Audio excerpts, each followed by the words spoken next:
With the Bolsheviks in control of Russia, they had to deal with the little matter of World War I.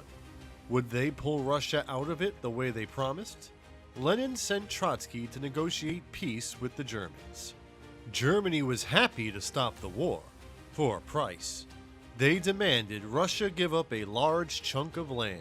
Trotsky's response was, no war, no peace. Russia wouldn't continue fighting, but they weren't going to give up any land either. Rather than negotiate, he encouraged German soldiers to start a socialist revolution of their own. Trotsky believed that Russia would never survive as the only communist country in Europe. They needed allies. A revolution would turn Germany from an enemy into an ally. But this did not happen. The German military was not going to shoot themselves in the foot when they were so close to victory. Instead, they intensified their attacks on Russia. Russian soldiers abandoned the military. It looked to be only a matter of weeks until German soldiers would be marching down the streets of Petrograd. Lenin knew this would destroy his new government. In 1918, he signed the Treaty of Brest-Litovsk with Germany. Russia gave Germany some of its most valuable western lands: Ukraine, Poland, Belarus, and the Baltic coast. They lost over 30% of their population, 50% of their factories, 80% of their coal fields, and a quarter of their rail system. It was a massive humiliation for Russia. It showed Germany's enemies that negotiation with them was impossible. Only total victory would do. Europe would continue the war until the bitter end. The only thing that saved Russia was the fact that Germany lost World War I and was forced to give all that land back. Lenin wasn't too worried about the humiliation. He believed Europe was on the brink of communist revolution.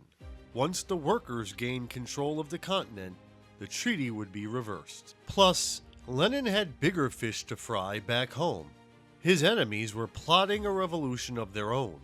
Liberals, nobles, and business owners organized into the White Army, an anti-Bolshevik coalition. They were led by Russia's most experienced military officers.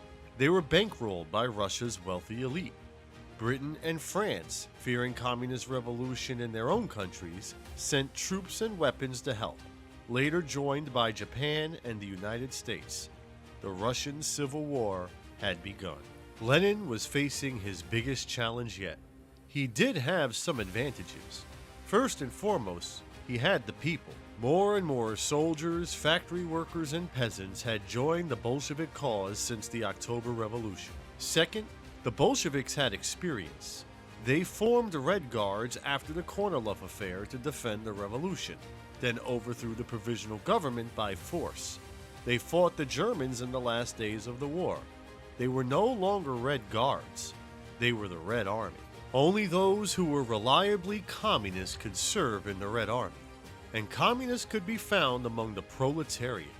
Proletariat is a term borrowed from Karl Marx. It was anyone who was a worker, peasant, or soldier. The lower classes. When given a choice between the Red Army and the White Army, the proletariat tended to choose the Reds. And why not? The Whites were the same class of people who had been exploiting them for years: capitalist business owners, nobles, and insufferable army officers. Yet, how could Lenin be sure that his proletariat followers were reliably communist? Lenin looked to history for his answer. During the French Revolution, when Robespierre took power, he used secret police to keep tabs on people. They would eavesdrop on conversations and open mail. Lenin called his secret police the All-Russian Extraordinary Commission for Struggle Against Counter-Revolution, Sabotage, and Speculation. We could just call it the Cheka.